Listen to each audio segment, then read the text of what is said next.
Welcome to the Ripple Effect by the Alliance. We are committed to raising the frequency of our planet. We'll discuss hot topics, share practical tools and sacred frequencies to reveal the magic in your life. Come laugh, cry, and have fun with us. Hello, everyone. Welcome back to the Ripple Effect Pod by the Alliance. I am so excited to have you here. We have Hannah, Stacia, myself, Sarah, as always. And this week we are talking about tools for everyday life. So, tools for getting you through the motions, the highs and lows of everyday life. We've talked before about like the big moments, but today we want to give you like tools and practical tools that you can actually use every day that will help you go through the motions of life. And we're going to dive right in. I'm going to pass it over to Stacia. She's going to kick us off. Hello, thank you. So I thought it was really imperative that we just come on here and talk about things that help us get through our days. Because sometimes I get messages from people and they just think that I have it all together. And I'm like, who are you talking to? Did you send this by mistake? But it's like, we are just navigating our everything that life throws at us. We're just navigating that so much better than for myself than I used to. There were times that things could just come at me and they would really just knock me down. And we have to discover what it is that's going to get our balance back, to get back up and going. And we were just having this discussion and we're like, let's just record this so that we can just kind of put this out there for everybody. And maybe you can pick something up that's going to help you, carry on with your days. And, I preach this and sometimes I don't live it, but what I've been trying to really get myself back to is having a very structured spiritual practice. And that is going to look so different for everyone because, we all come in with all these different beliefs depending on where you are on this planet. And some people just feel like they can't have that connection, that direct connection with God or with source, like they have to go through a church or some form of structure to really make this happen. But what I've discovered is, this connection that we have, whatever you call it, I choose to call it God. And, I that's the energy that I work with, but it's really allowing us to tap into ourselves more, like this true essence of our soul that is really kind of beyond this human body that we come in with. So I use tools of divination. I use tarot cards. I use oracle cards. I meditate. I have all of these practices, but it's what I do is not going to work for everyone. It's what feels good for you and what is going to keep you grounded and really connected to who you are. And that's essentially why it's so different for everyone. I think we try to put ourselves in a box and we all don't fit in a box. We all have so many different ways of being. And I wanted to let everyone know that it's okay. However you move forward is the way that you're supposed to be moving forward. It's like your soul already knows what you need. It's allowing your human to quiet down to actually hear those whispers of what it's telling you. So that's one of the things that I just wanted to talk about today is just, you got to figure out what it is that works for you. And then that's what you want to really put your time into. Yeah. So, and then, so for somebody who's like, maybe, I don't know, maybe they haven't practiced or they don't consider themselves very spiritual, but they've been like drawn to it. Like how do they know what they like? How do they know? Cause you're like quiet down the human, but like for them, what would you recommend that they do first? I would definitely just recommend being with yourself. Mm. We spend so much time trying to get away from us. Yeah. We look for everything that's outside of who we are, and we don't want to spend that time looking within of like who we really are inside. It's like Yeah. we look for all these fixes outside, and it's like you've got to be willing to use the I use the term vulnerable. You've got to be willing to have that vulnerability with yourself, because there's things that you're going to know that you're probably not going to want to look at. And if you're pushing that away, as Hannah would say, what resist persist. If you're pushing that away and you're not dealing with it, it's going to come at you in different ways. And I think that's a really big lesson of life, is that when we allow ourselves to sit with the emotions, to sit with the feelings, we can let them then pass. We have acknowledged them. We've spent time with them. They're going to go. But when we try to hold that off, they're going to come at us in a different light. Like, oh, I tried to get her to look at me and she didn't. So Mm. here she's crying inappropriately at a child's birthday party, or, like something's going to happen that it's going to get your attention in another way. So it's, sitting with those feelings and being okay, even if it makes you sad or angry, feeling those feelings so that you can get past those feelings, and that you don't let yourself get stuck in it by getting that victimhood badge, like, Yeah. this happened to me and I'm so mad and I'm gonna be mad, and this is my line, and now Yeah. everybody over there, I'm mad at you. It's like you can't do that. But it's just really finding that balance of allowing yourself to be vulnerable with yourself. I Mhm. think that is really the best way to start, is just opening up, maybe journaling, write some stuff down. You can always burn it, throw it, you can do whatever you want to with Yes. it. But You it's don't just, want you to read have it. to be willing to look at what it is that your soul is calling you to look at. Oh, So, I love that.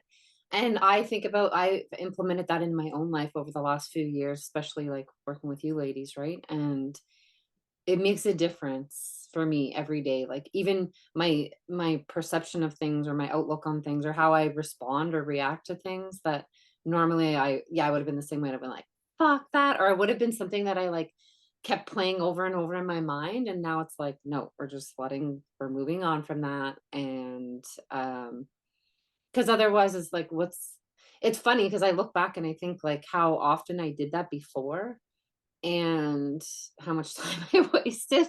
And it's like yeah, bringing like the spiritual side in, and it's been um what do you call it, freeing, I will say. This is very definitely. beautiful, so thank you for sharing that. Thank you. Okay. um I'll go next, Hannah, and we'll save Yeah, Hannah yeah, for last. because also um when you're doing business, right, there's the big things that happen, and then there's also that minutia that we go through in life mhm, that can send us, like we were talking, like in a wobble, right? mhm, And it can throw you off, and you can easily, you know, lose your way, especially, well, I think in every aspect of our lives, but in business, it's like if a client tells you they don't want to work with you anymore, just stuff that happens, and that we have no control over. But then we feel the instead of being at cause, we become the effect of it, yeah. and how to manage that in a business environment. And I think you would be the perfect person to enlighten us on that part. Okay. Yeah. So um what I want to say first though is like stemming off of what Stacia said, my mindset around things now compared to when I first started in business is so different because I've added in like the stuff that Stacia talked about. And it built up my confidence and my leadership ability, and my like letting things just roll off my back, where before I was like, oh my God, like if a client wanted a refund or something, or like, oh, I have something starting in 2 days, and then they bail on it. And it's like, thousands of dollars. Before I would have been panicking. And now I recognize like, oh no, this would be a good thing happening, because maybe they weren't a right fit or whatever the situation might be. So I'm able to handle those situations better because of that. But for everyday stuff that happens in business, I'm going to go to the structure mode. Everybody is really, the listeners will see how I differ very much from Hannah and Stacia in this area, but I'm trying to infuse it into them. But for me, what gets me through every day is having that structure. So like Stacia mentioned structure for spiritual, mine is structure in the day-to-day in the business. And one of the things, like the tool that I want to leave people with today, and something that I teach my clients, and that I'm very that I follow and live and breathe and preach, is like having a structure in place for my week, so that I know what's happening when. But when I say structure, I don't mean like it has to be like at this day, at this time, unless it's an appointment like our podcast recordings. It has to happen at that time. It's having a theme for your days and your week. So knowing, like for me on Mondays, I don't book calls. I never book calls. I hate calls on Mondays. I don't like having anything like Monday. I'm just getting back into it. The weekends, I like to relax and have family time. Monday is my creative day. I'm getting back into business. Like I love Mondays, and I used to hate Mondays when I was in the 9 to 5 world. So now Mondays is my day to like get creative, get my ideas flowing. And then Tuesdays, Wednesdays, Thursdays, I know, okay, I'll book calls those days. Thursdays, I'll do my finances. Like I create a week that is ideal for me, that I can follow. Because for me as a business person, as a CEO, I know there's certain things that I have to get done in a week. And I want to relate this to the listener, because even if you're not an entrepreneur or business person, there's things that you're going to have to do in your week. And oftentimes, if you're someone who has children or other obligations, those are things that you have to get done. But then where are you fitting yourself in? Where are you fitting your time to do the spiritual stuff? Where are you fitting the time to meditate, right? And I really encourage you to create a schedule, system, structure, whatever you want to call it, for yourself, so that you actually make time for yourself, and you actually take time to do things that are fun, do things that allow you to grow. Maybe it's taking a course on something that you always wanted to learn and then you've never had time to fit it in. But if we actually look at our week and we think like, hey, I actually have more time than I thought. One of the things I hear from people, like with organizing and planning things, like, oh, I don't have time for that. I don't have time to do that for even 15 minutes. Everything's so booked. I'm like, really? Because you don't sit and watch a Netflix show for maybe 15 minutes where you could be doing that thing. So maybe like we don't watch Netflix for 2 hours, we only watch for an hour, because you can still have your chill time. And then you can take an hour to do your decluttering or organizing or planning or whatever you're trying to do. So I think it's like when we get really realistic, and maybe it's the same type of word, like vulnerable, and looking at like the things that maybe we don't want to look at, but are actually right in front of us, we can see like how much time we actually have in a week, how much time, how busy certain days actually are, and then create a week that feels really good for you that you can follow. And then if shit hits the fan and something happens, you still have that flow and freedom to move things around. So that's one of the big things that I would share. And I think would be really helpful for people. I mean, there's so many things I could do, like a whole big episode on stuff, but I will leave it at that for today.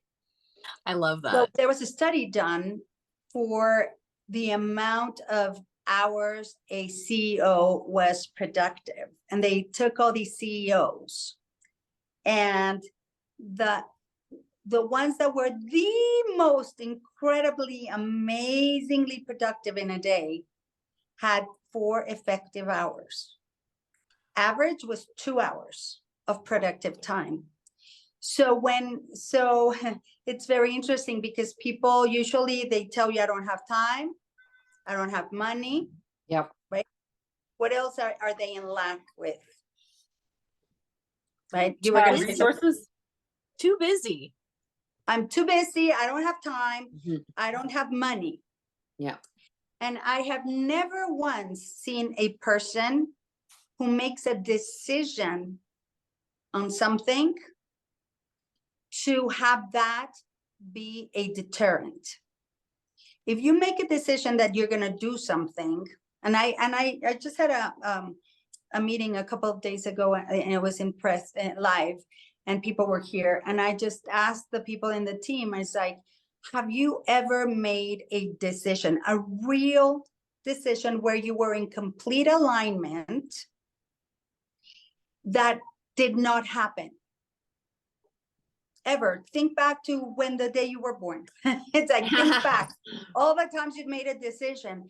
And somebody told me, I haven't made enough decisions in my life. Mm. And it completely like exploded my brain, because it's so true. Sometimes we go through the motions in life. And what I have found for me, and I believe that the process of ascension, and I got this idea in my head, in my soul, in my body, I think like 25 years ago, because I would ask myself, what is ascension, right? What is ascension? What is really ascension? And I came to the conclusion that there's one step that would need to happen. I don't know. I believe that that could possibly be ascension. And if there's something after, nothing could come until we reach that space. And that is when everything in you aligns. Mhm. How you feel, what you're feeling, what you're saying, Yeah. what you're thinking. So feeling, thinking, saying, and doing, the actions that you're taking. If all of those are in alignment, when you make a decision on something, tap into your body and see how you're feeling about it. If there's a nano bit of doubt, that's the end of that. That's not really a complete and full 100% decision. Mhm.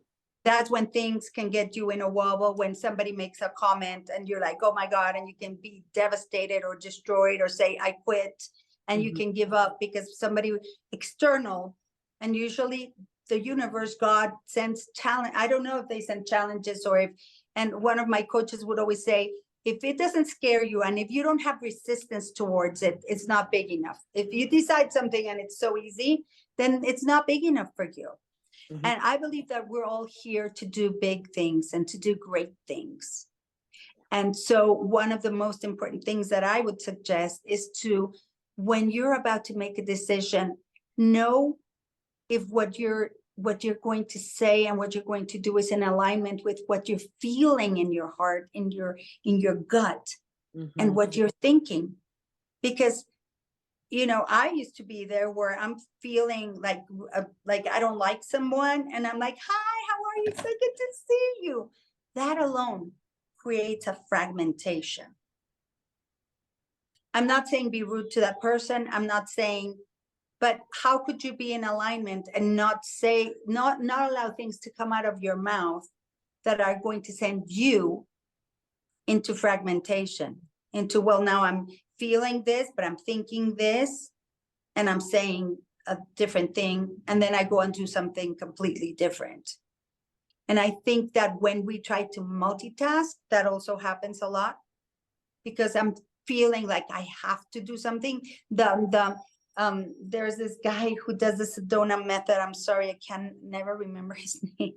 But he always says, you're shooting all over yourself, right?